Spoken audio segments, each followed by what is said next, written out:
when we think about building customer criteria, it's really to help you quickly and effectively identify, is this customer a good potential fit or are they not right for me?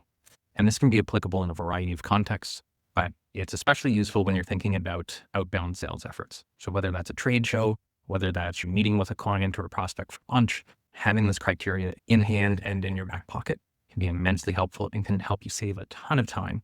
So let's take a real world example. Let's say you have an HR technology and you're looking for great candidates to hire. That's the value that you bring to your customer base.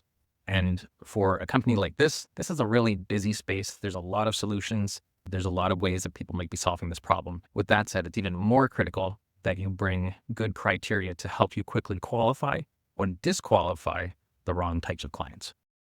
So one piece of criteria that you might have is how much volume do they actually do per year? So one way that you might be thinking about this is, do they hit a certain volume of hires per year?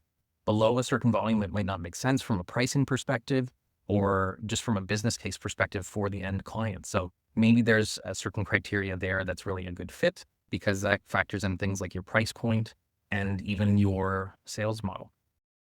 So another thing that you might think about in today's day and age is there's a lot of changing rules and regulations when it comes to privacy. And being an HR platform, obviously you're going to have potentially more sensitive data. And so that's really critical to evaluate. Are you even prepared? There might be geographies based on specific rules and regulations that you're just not able to sell to, or that maybe it's coming in Q2 or Q3 that you'll be able to service that from a data perspective, but it might not be today. So having things like that in hand are really important to think about. So another thing to think about is, are they using a certain competitor today? You might see that there's a very high success rate. Maybe they're using an old antiquated piece of software that's really painful for users, but has long only been the solution in the market. Maybe you have a really high success ratio and saying, hey, we can port all of your data over easily. Our team can do the heavy lift and we can get you up and live in a day. That could be really compelling to a customer. It might be also the other way that if they're using another competitor, that probably they're going to be very happy and that they may not be willing or wanting to switch. So that can be another great criteria as well.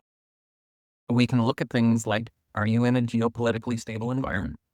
Typically in technology, we may not be thinking about things like that, but in today's day and age, things are really changing, and that can have a significant impact on your operations and assumptions if the environment changes. And so that's one thing that you might want to pre-mortem and think through ahead of time is, if the environment changes drastically, would we actually change our strategy? So that's another criteria that you can. One thing I want you to think about is, what is your absolute yes and absolute no? And what do the criteria look like?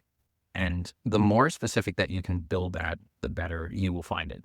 Let's say you're having a conversation with a customer and they say, I'm in talking about data and privacy. I'm located in Europe. Depending on the criteria that you've set out, you might say, hey, any customers in Europe, we have X in a row in terms of our infrastructure and our data and compliance and privacy. So that's not a problem. But on the other end, you might say, we're not ready for Europe at all. And that might be on sort of your negative criteria. And the minute you hear Europe, you say, thanks very much. We're going to be ready in Q3. Could we set up a follow-on conversation at that point? It may or may not work with their timeline, but at least that might be a mechanism to help you recover that. So really think about what is your yes list and your no list criteria. And that can be really helpful too. If ever you're in the middle of, well, I think they're a good customer, but I'm really not sure, these two lists can help bring clarity. So I hope these tips have been helpful to you. I know that building customer criteria, if you've never done it, can seem a little bit daunting, but trust me, it's not so bad.